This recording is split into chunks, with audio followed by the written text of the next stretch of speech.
तो विद्यार्थियों हम बात कर रहे थे पुकेसर के बारे में। पुकेसर कैसा भाग है? नर भाग है। कल वाली क्लास में भी अपने ये बात करी थी, पुकेसर कैसा भाग है? नर भाग है। और दो भागों में हमने कल वाली क्लास के अंदर उसे डिवाइड कर लिया था। एक तो फिलामेंट था जिसे तंतु कह रहे थे अपन, यानी कि हम कह रहे थे डंठल कह सकते हैं, और दूसरा भाग था परागकोश, है ना। फिलामेंट का जो ऊपरी भाग है, यानी कि मैं ये जो बात कर रहा हूं इसका, ये फिलामेंट है, और इसका जो ऊपरी भाग है जहां पर परागकोश लगा होता है, ये वाला भाग क्या कहलाएगा? तो ये तो हो गया डंठल या आपका फिलामेंट, और ये हो गया उसका परागकोश वाला भाग। पुकेसर की लंबाई और संख्या अलग अलग पादपों में अलग अलग होती है, ये आप जानते हो। देखो प्लांट जितने भी अलग अलग होंगे सबकी अपनी अपनी कोई ना कोई विशेषता होती है ना। अब आपकी क्लास के अंदर भी देख लो कितने सारे विद्यार्थी होंगे, उन सबकी अपनी अपनी कोई विशेषता होगी।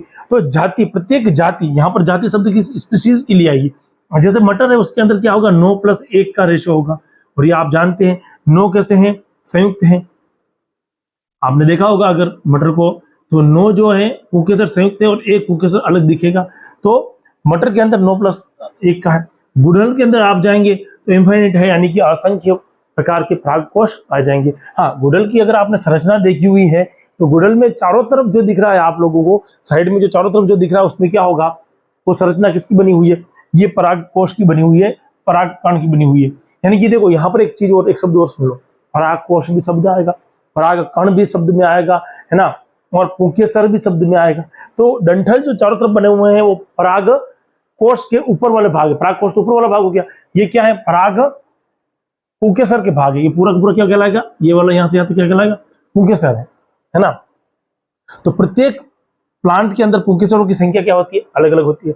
अब दूसरी बात, उनकी आकार की लंबाई भी अलग अलग है। संख्या तो अलग अलग ही है, लंबाई भी अलग अलग है। जैसे मटर के अंदर ही देख लो आप, तो 9 जो है वो लंबे हैं और एक जो छूट जाता है वो छोटे हैं। कुछ में पर परागण होता है, और पर परागण के लिए, पर परागण समझते हैं ना, पर परागण अपन आगे जाके पढ़ेंगे देखो, है ना। एक तो होता है सेल्फ पॉलिनेशन, है ना, स्वपरागण। एक होता है पर परागण। पर परागण यानी कि परागकण दूसरे पादप पर पहुंचते हैं, है ना, दूसरे पुष्प पर पहुंचते हैं, यूं भी कह सकते हैं आप। तो गुड़हल है जैसे मान लो, तो उसके अंदर असंख्य क्या है अपने पास में? पराग या पुकेसर है। अब पुकेसर की लंबाई भी अलग अलग हो सकती है, संख्या भी अलग अलग हो सकती है। लंबाई और संख्या दोनों अलग अलग संभव है। और आप लोग जानते हैं प्रत्येक जाति के अनुसार उसकी जातिगत विशेषता भी होगी, है ना। अब परागकोश द्विपाली युक्त। अब देखो ये जो परागकोश आया, इसकी संरचना को ध्यान से देखना। ये जो संरचना बनी है इसको आप ध्यान से देखोगे तो ये इस तरह का दिखाई देगा, है ना। ये जो पराग, इसको क्या बोल रहे हैं? परागकोश। क्या बोल रहे हैं इसको? परागकोश। परागकोश के अंदर पाली कितनी है? 2 पाली है। पाली कितनी है? 2 पाली है। आपको दिखाई दे रहा होगा ये पूरा परागकोश है और ये पाली है, ये पाली है, और ये भी क्या है? पाली है। तो परागकोश के अंदर कितनी पालियां होती हैं?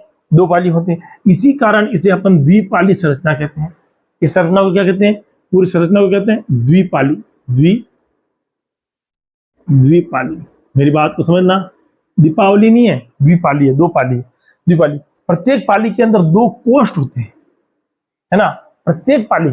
अब अगर इसको अपन खोल के देखें तो इसके अंदर क्या होता? इसके अंदर क्या होगा? कुछ इस तरह की संरचना होगी। ये जैसे मान लो मार्कर है, इसको समझिए, है ना, ये 2 पाली है, ये मार्कर है।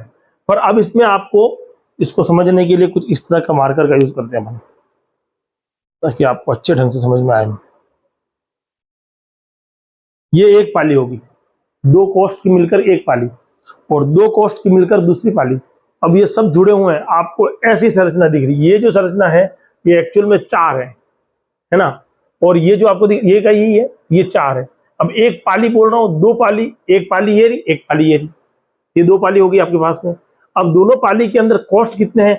1 पाली में 2 कोष्ठ है, इसमें कितने कोष्ठ है? 2, उसमें कितने कोष्ठ है? 2, 2 और 2 मिलकर कितने हो गए? 4 कोष्ठ। तो पाली बात समझ में आ गई आप लोगों को, है ना। तो कितनी पाली है? 2 पाली है। कोष्ठ कितने हैं? 2 कोष्ठ हैं। प्रत्येक पाली में 2 कोष्ठ है, यानी कि इसके अंदर कितने कोष्ठ होंगे? इस तरह से अगर देखा जाए तो इसमें ऐसे कोष्ठ और इसमें भी ऐसे कोष्ठ। अगर अपन इसका टीएस काट के देखें, है ना, मान लो ये पूरा था, इस तरह का था और ये इस तरह की संरचना थी। अगर आपने इसको बीचों बीच में से काटा तो आपको जो संरचना मिलेगी वो इस तरह की मिलेगी। यहाँ पर जो दिखेगा काटने के बाद, बाकी की संरचना एज इट इज रहेगी। तो प्रत्येक पाली के अंदर 2 कोष्ठ होते हैं, दो कोष्ठ होते हैं। चारों ओर पर एक लघु, अब देखो इसके अगर हम संरचना को बनाएंगे, डायग्राम को बना के देखेंगे, आपकी बुक के अंदर जो पराग कोष दे रखा है, इस तरह का एक पराग कोष का डायग्राम है ना, यानी पुंकेसर का डायग्राम है। अब इसको उन्होंने टीएस काटा है, और टीएस काटने के बाद उन्होंने जो स्ट्रक्चर बनाया है इस तरह का बना रखा है।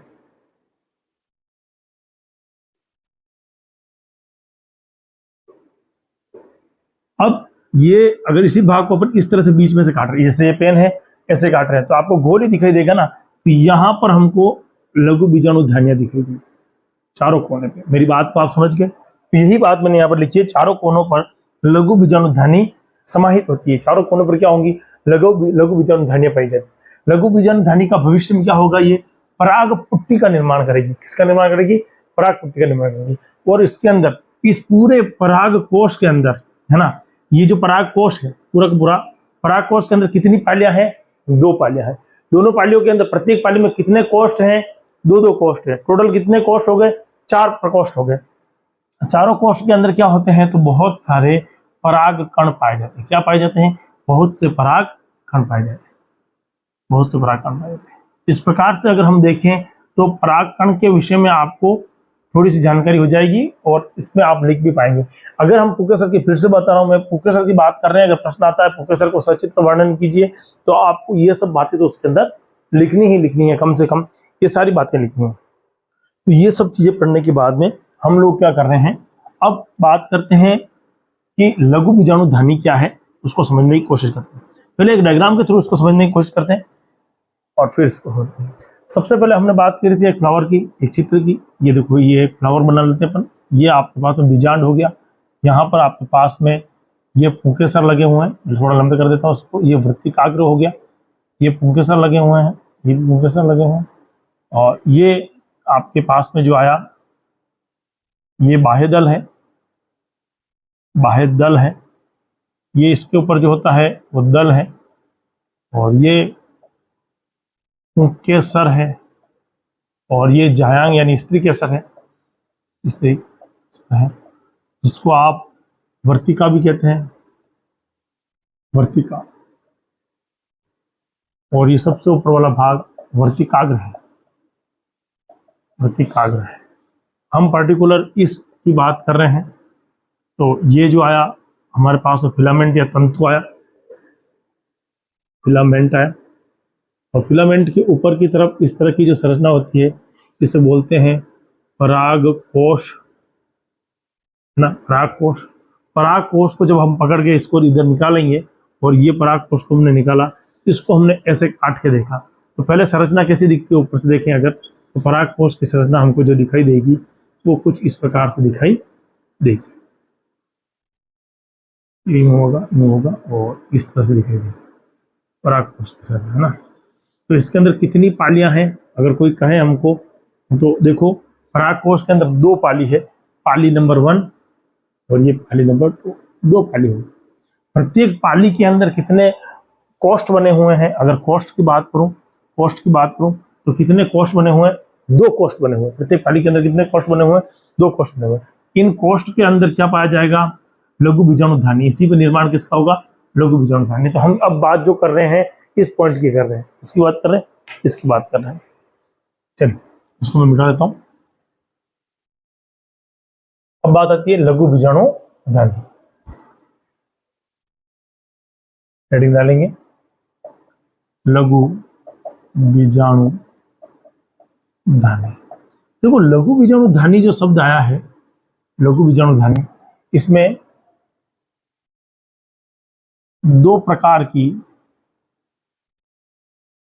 लेयर या परत होती है।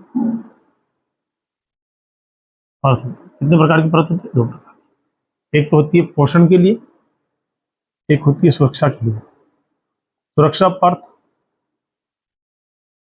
और दूसरी होती है पोषण के लिए। देखो पोषण में आएगी टेपिटम,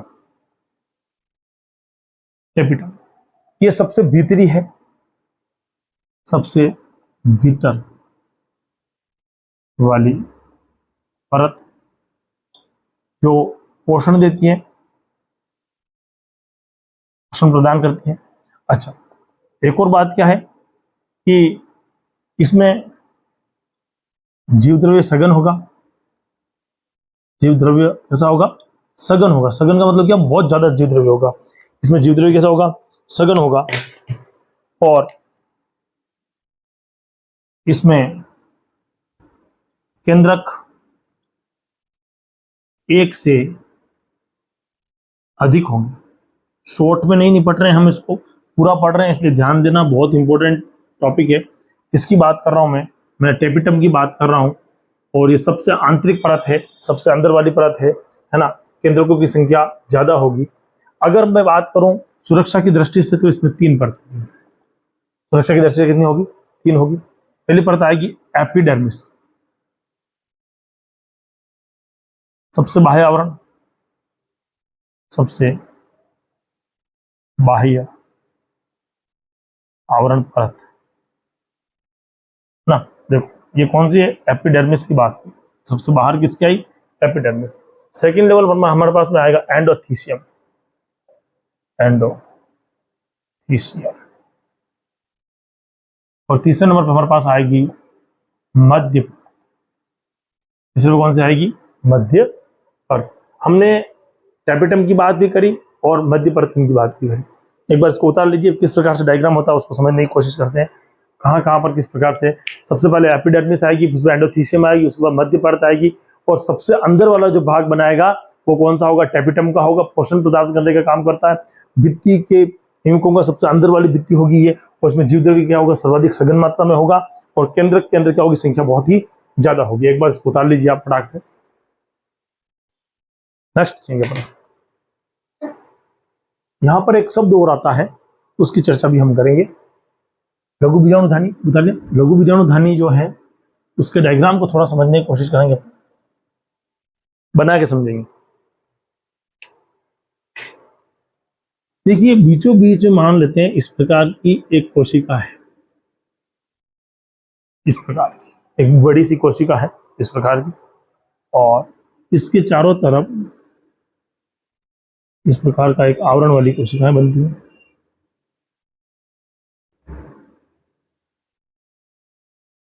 दिख रहा है? जीव द्रव्य ज्यादा है इनमें, बड़ी है, बड़ी कोशिका है आकार में। और इससे हम कहेंगे लघु बीजाणु मात्र कोशिका। लघु बीजाणु मात्र कोशिका। ये सब कोशिकाएं कैसी हैं? लघु बीजाणु मात्र कोशिका। इनके बाहर की तरफ इस तरह का एक आवरण होगा।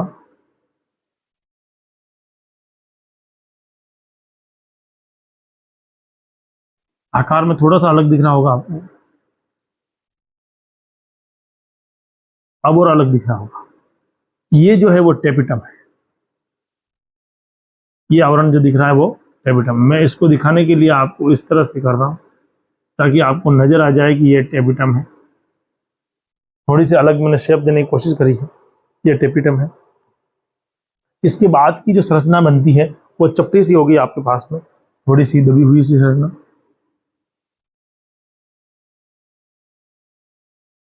ये हो जाती है अपने पास में।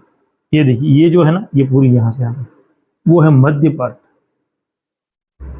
और इसके बाद जितनी भी संरचना आएगी वो एंडोथीसियम वाली बन जाएगी, है ना। और उसके बाद में कौन सी होगी? एपिडर्मिस वाली हो जाएगी। तो इसके बाद की संरचना जो आती है वो कुछ इस तरह से परिवर्तित हो, लंबी संरचनाएं बना लेती है। उसे आप कहोगे एंडोथीसियम। ये वाली जो परत बन रही है उसे बोलोगे। और इसके बाद में आएगी एपिथीलियम, ये वाली संरचना। ये पूरी संरचना बनती है ना इस तरह से। बनाने में ध्यान रखना, और ये डायग्राम बनाना पड़ेगा आपको। तो सबसे बाहर जो आएगा एपिडर्मिस आ जाएगी। ये एपिडर्मिस है, एपिडर्मिस। और उसके अंदर की तरफ एपिडर्मिस मान लो ये है। बीच वाली ये जो लेयर पूरी बनी वो कौन सी बन जाएगी अपने पास में? एंडोथीसियम।